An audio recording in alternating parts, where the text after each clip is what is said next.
Pocket Silver Productions presents Slaves, the Motion Picture, Alternate End Scene.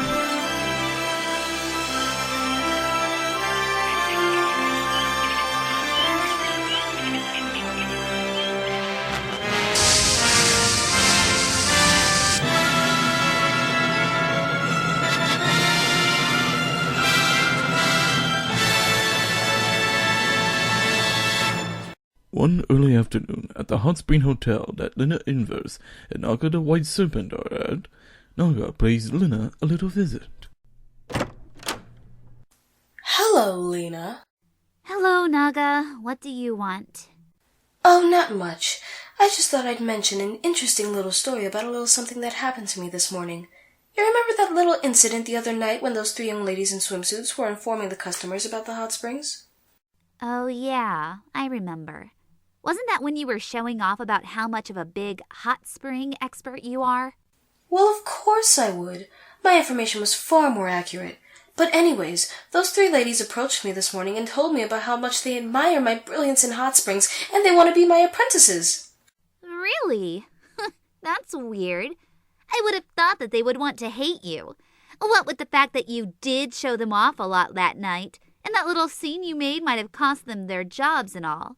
I admit the thought did cross my mind at first, but they told me that they blamed the hotel for not being as incredibly knowledgeable as I am. They were so impressed about my hot spring expertise that they wanted to be my disciples. I suppose that makes sense. So, all three of those girls will be following you? Oh, of course not. That would be way too much of a hassle.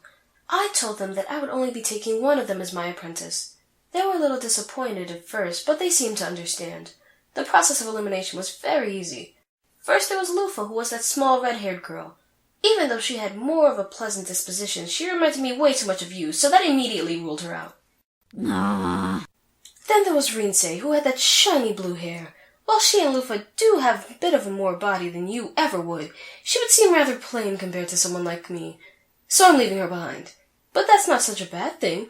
Why, I'm practically doing her a favor, since I would just make her look so plain compared to me. My, what an amazing display of kindness there, Naga. I know, right? So I went with Shampoo instead. That blue-haired Chinese girl who can turn into a cat? Wrong anime franchise, stupid. What I mean is, no. The Shampoo I'm referring to is the blonde-haired woman who almost has a body like mine.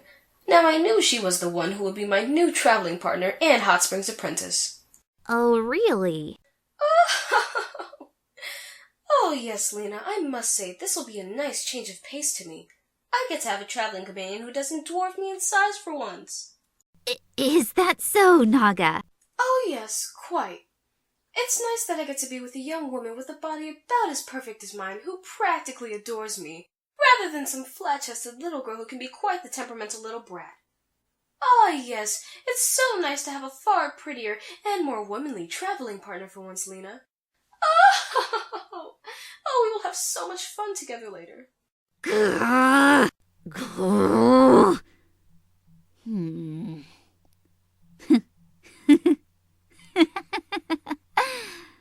Oh my, Naga.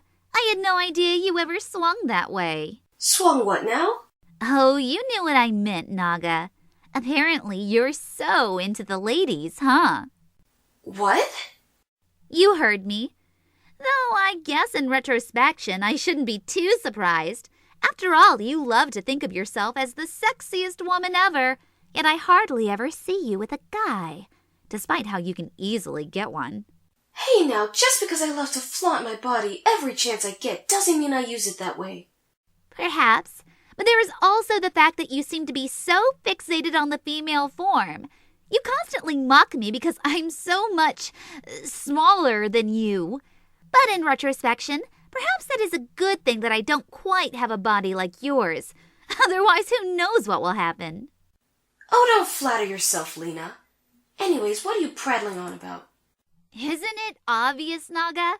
I rarely ever see you with a guy despite how you love to flaunt your body. And you seem to be really excited that you get to travel with another woman who is just about as well endowed as you are. Now that I think about it, I suppose you two would make a rather lovely couple. Couple? I was just saying how I wanted her to be my new partner. Exactly. Exactly. What do you... Never mind.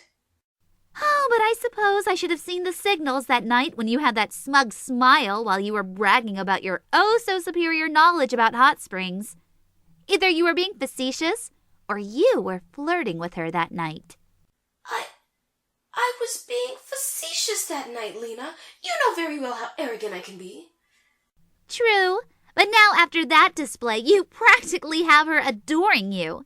So let me guess, Naga. Not only do you like your lady sweet, sexy, and shapely, but submissive as well.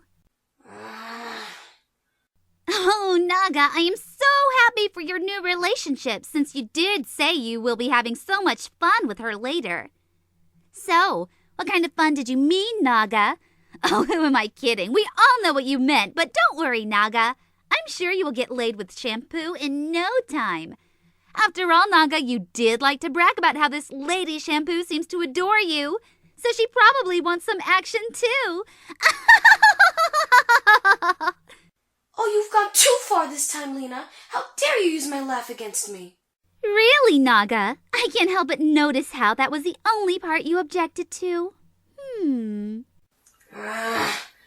Why, you little... Then they suddenly hear the door knock. I wonder who that could be. Then, as Lena opens the door to find Shampoo, a tall blonde woman in a two-piece swimsuit who is about Naga's equal in figure is standing there. Hello, young lady. Is Miss Naga here? Hey, Naga, your lover is here. What? Ow! Oh, pay no attention to this flat-chested little pest here. What I mean is, this little girl was someone I was babysitting until now. So let's go, Shampoo.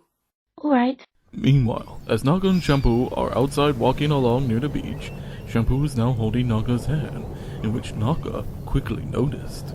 Oh, Miss Naga. Once again, I am so grateful that you decided to take me as your hot spring apprentice. Thank you so much, Miss Naga. Oh, it's nothing, Shampoo. Nothing at all. Oh, yes, Miss Naga. We should totally spend tonight at my place. Really? Why do you say that? Well, Miss Naga, I figured we could spend some time going over where we're going to travel to when we leave the hotel together. Oh, well, I suppose that makes sense. Indeed. I will even cook us a great meal for dinner. Oh, so you can cook, Shampoo? Oh, yes. I may not be a master chef, but I have been told I can make a good meal. I'll be sure to provide us with good meals while we travel together, Miss Naga. That does sound nice, Shampoo. Perhaps it really was wise of me to go along with this apprentice idea. Oh, yes. And we can have some fine wine while we dine tonight. Fine wine? Oh, yes. I have all sorts of fine wine, beer and brews back at my room. We can have all the alcohol we can drink tonight. And I know a few winemakers and the like nearby, so we can always get more when we travel together, Miss Naga. How does that sound? Then Naga gets increasingly excited. Good cooking and all the fine booze she can drink? This was practically a dream come true for her.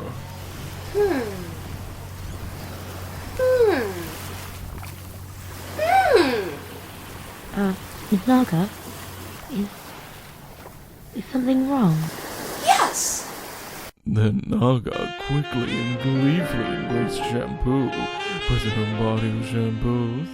Then Naga pinned Shampoo to a nearby tree, pressing her body on Shampoo's as she has her leg up on Shampoo with quite the eager smile on her face. So I'll be getting good cooked meals and all the booze I could drink with you. Oh, Shampoo, I knew there was a reason why I really like you. Oh, thank you very much, Miss Naga. I do appreciate that. Oh, yes, that's nice, Shampoo. That would be very nice. I was just a little excited before, but I still do look forward to working with you. Oh, I am so excited that we'll be working together, Miss Naga.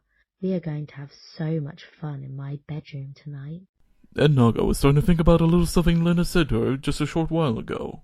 After all, Naga, you did like to brag about how this lady Shampoo seems to adore you, so she probably wants some action too.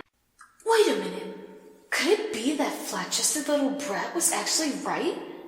Does Shampoo have a thing for me? Okay, settle down.